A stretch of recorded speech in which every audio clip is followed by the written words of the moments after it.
Computer basic में आपका स्वागत है।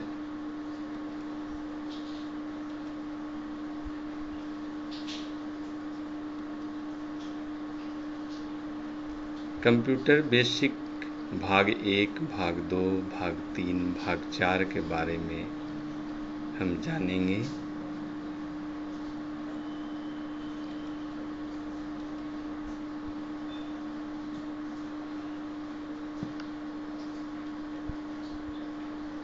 कंप्यूटर बेसिक भाग 1, introduction to computer part 1।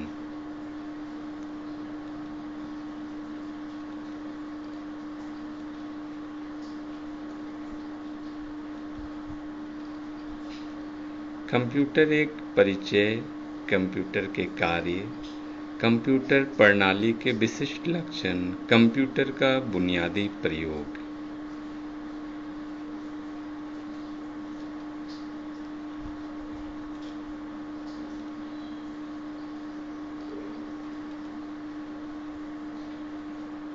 Computer का उपयोग आज जीवन के प्रत्येक क्षेत्र में हो रहा है। इस उपयोगिता पत्र लेखन से लेकर जीवन के हर पहलू में हो रही है।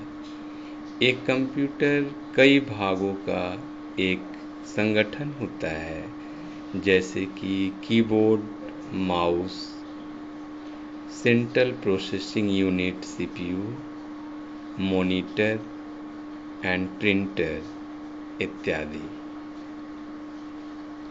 किसी भी कार्य को करने के लिए कंप्यूटर को निर्देश इंस्ट्रक्शन की आवश्यकता होती है। उन्हीं क्रमागत आदेशों को ही प्रोग्राम कहा जाता है।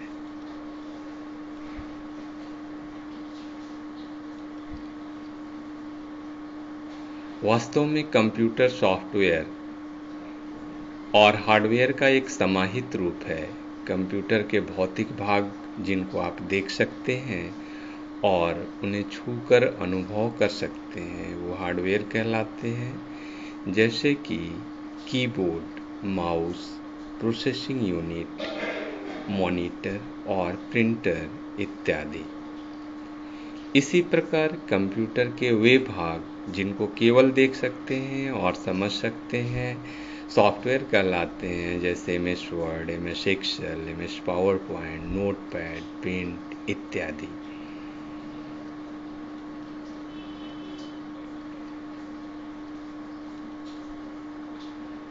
भूमिका, इंट्रोडक्शन। कंप्यूटर को विभिन्न भागों में विभाजित किया गया है, जैसे कि super computer, mainframe computer, mini computer and micro computer.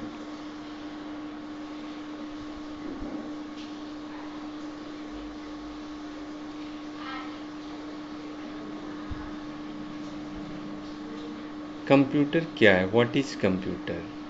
Computer का अर्थ कंप्यूट करना होता है, जिसका अर्थ है किसी वस्तु का गणना करना। हिंदी में इसे संगणक कहते हैं, लेकिन हम आम बोलचाल की भाषा में हिंदी में भी इसे कंप्यूटर के नाम से ही जानते हैं।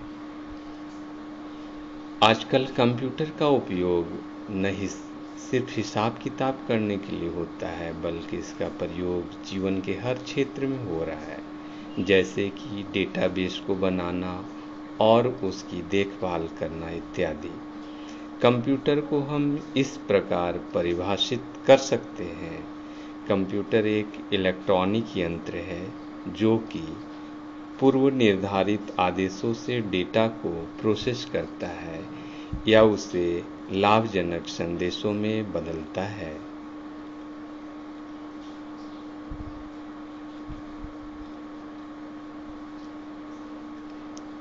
कंप्यूटर में 4 यूनिट मुख्यतः होते हैं। इनपुट यूनिट, जहाँ से डेटा इनपुट करते हैं। मेमोरी यूनिट, जहाँ डेटा हमारा स्टोर होता है। प्रोसेसिंग यूनिट, जहाँ पर डेटा प्रोसेस होकर आउटपुट यूनिट में हमें आउटपुट देता है, जो यूज़र के द्वारा देखा जाता है। और प्रिंट आउट निकाला जाता है। ऊपर दिए गए चित्र के द्वारा हम कंप्यूटर के मूल संगठन को समझ सकते हैं।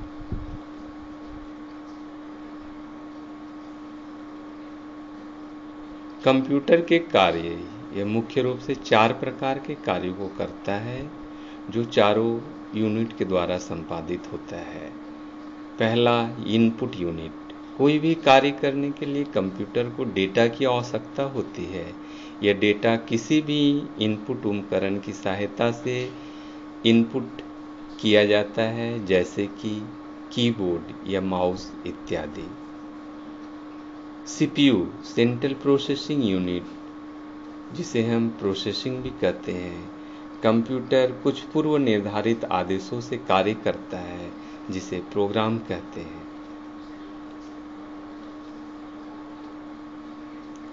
आउटपुट यूनिट, कंप्यूटर प्रोसेसिंग के बाद संशोधित नतीजे पेश करता है, जिसे आउटपुट कहा जाता है। वह आउटपुट किसी आउटपुट यूनिट के द्वारा प्राप्त होता है, जैसे कि मॉनिटर पर हम देख सकते हैं, या प्रिंटर से उसकी हार्ड कॉपी प्रिंट आउट निकाल कर स्टोर रख सकते हैं। मेमोरी यूनिट, यह कंप्यूटर का वह भाग है जिसके अंतर्गत डेटा सुरक्षित रहता है। इन डेटा का उपयोग फ्यूचर में हम कभी भी कर सकते हैं।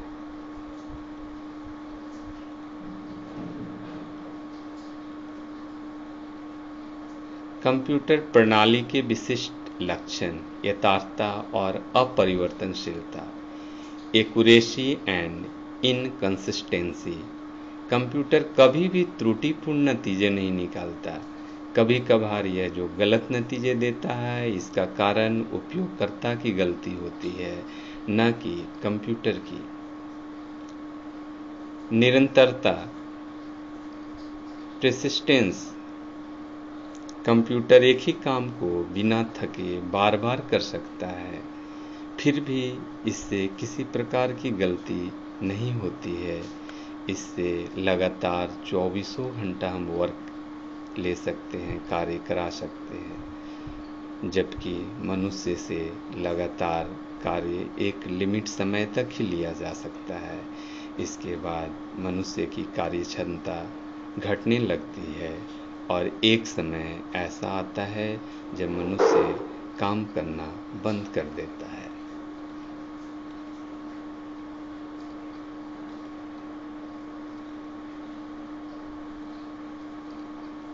कंप्यूटर प्रणाली के विशिष्ट लक्षण, संचय क्षमता, स्टोरेज। कंप्यूटर बहुत सारा डेटा संचय करने में समर्थ होता है।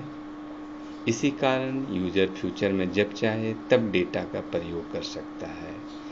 यहाँ पर डेटा की मेजरिंग हम byte, kilobyte, KB, megabyte, MB and terabyte, TB में करते हैं। सोचने में असमर्थ, अनेबल टू थिंक, कंप्यूटर मनुष्य के जैसा नहीं सोच सकता है, इसलिए किसी भी नतीजों को प्राप्त करने के लिए हमें उसको आदेश, इंस्ट्रक्शन, कमांड देना पड़ता है।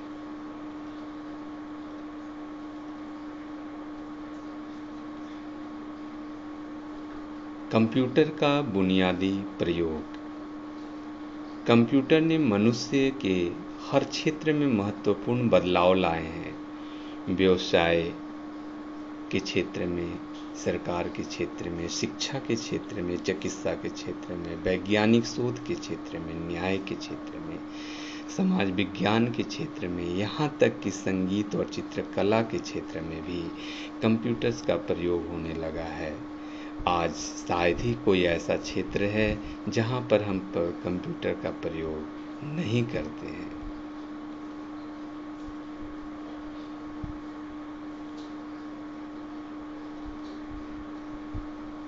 शिक्षा, एजुकेशन। शिक्षा के क्षेत्र में कंप्यूटर का इस्तेमाल दिनों दिन बढ़ता जा रहा है और इसके इस्तेमाल के आयाम भी बढ़ते जा रहे हैं। कंप्यूटर डेटाबेस के प्राप्त सूचना से शिक्षा प्रक्रिया को बहुत लाभ हो रहा है, क्योंकि यह किसी भी विषय पर असीमित जानकारियाँ देने में सक्षम है। इसी कारण से इसके द्वारा जटिल से जटिल विषयों को पढ़ाया जा सकता है।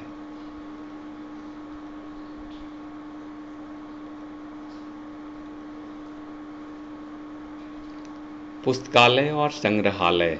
आजकल पुस्तकालय में अधिकतर कार्य कंप्यूटर से संपादित किए जाते हैं।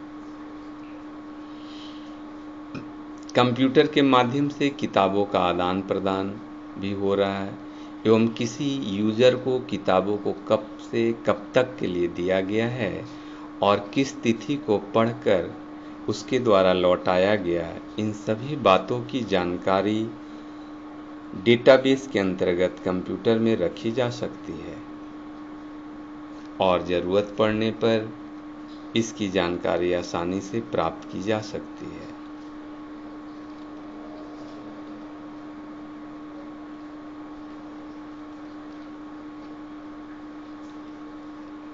वैज्ञानिक शोध साइंटिफिक रिसर्च। हाल ही में गणित के अलावा अन्य क्षेत्र जैसे चिकित्सा, समाज विज्ञान, साहित्य और इतिहास जैसे विषयों के शोध और डेटा विश्लेषण में भी कंप्यूटर्स के इस्तेमाल में काफ़ी वृद्धि हुई है। व्यापारिक प्रयोग। कंप्यूटर्स का पहला अवैज्ञानिक प्रयोग रोज के लेखा संबंधी कार्यों में हुआ। आज हर छोटी बड़ी कंपनी को अपने सारे प्रशासनिक कार्यों के लिए कंप्यूटर पर निर्भर हो गई है। वेतन भुगतान, कर्मचारी प्रबंध प्रणाली, लेजर, इनवॉइस, स्टॉक कंट्रोल आदि कंप्यूटर्स के व्यापारिक प्रयोगों में शामिल हैं।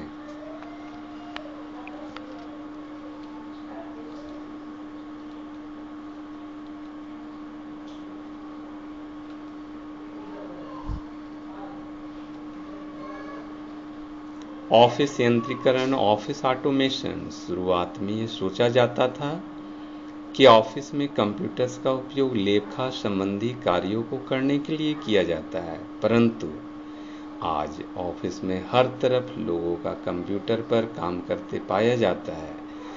आजकल ऑफिस यंत्रीकरण का मतलब है वर्ड प्रोसेसर, पर्सनल कंप्यूटर, कार्यस्थान, टर्मिनल, नेटवर्क, फैक्स का इस्तेमाल करना।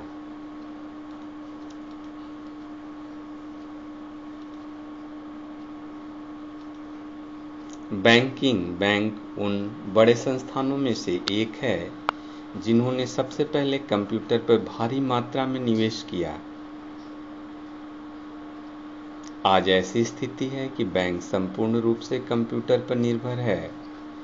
अगर हमारा नेटवर्क फेल हो जाए तो कंप्यूटर काम करना बंद कर देता है और बैंक में हम कोई भी लेन देन कंप्यूटराइज नहीं कर सकते हैं।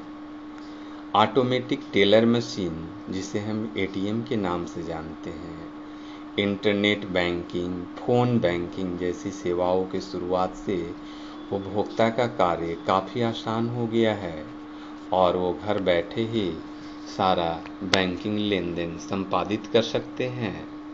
आरक्षण सिस्टम, रिजर्वेशन सिस्टम कंप्यूटर द्वारा आरक्षण रेलवे, एयरवेज, होटल, सिनेमा घर और बड़े खेल समारोह में होता है, जिसका प्रयोग हम घर बैठे ही रिजर्वेशन के लिए प्रयोग करते हैं। थैंक यू, धन्यवाद।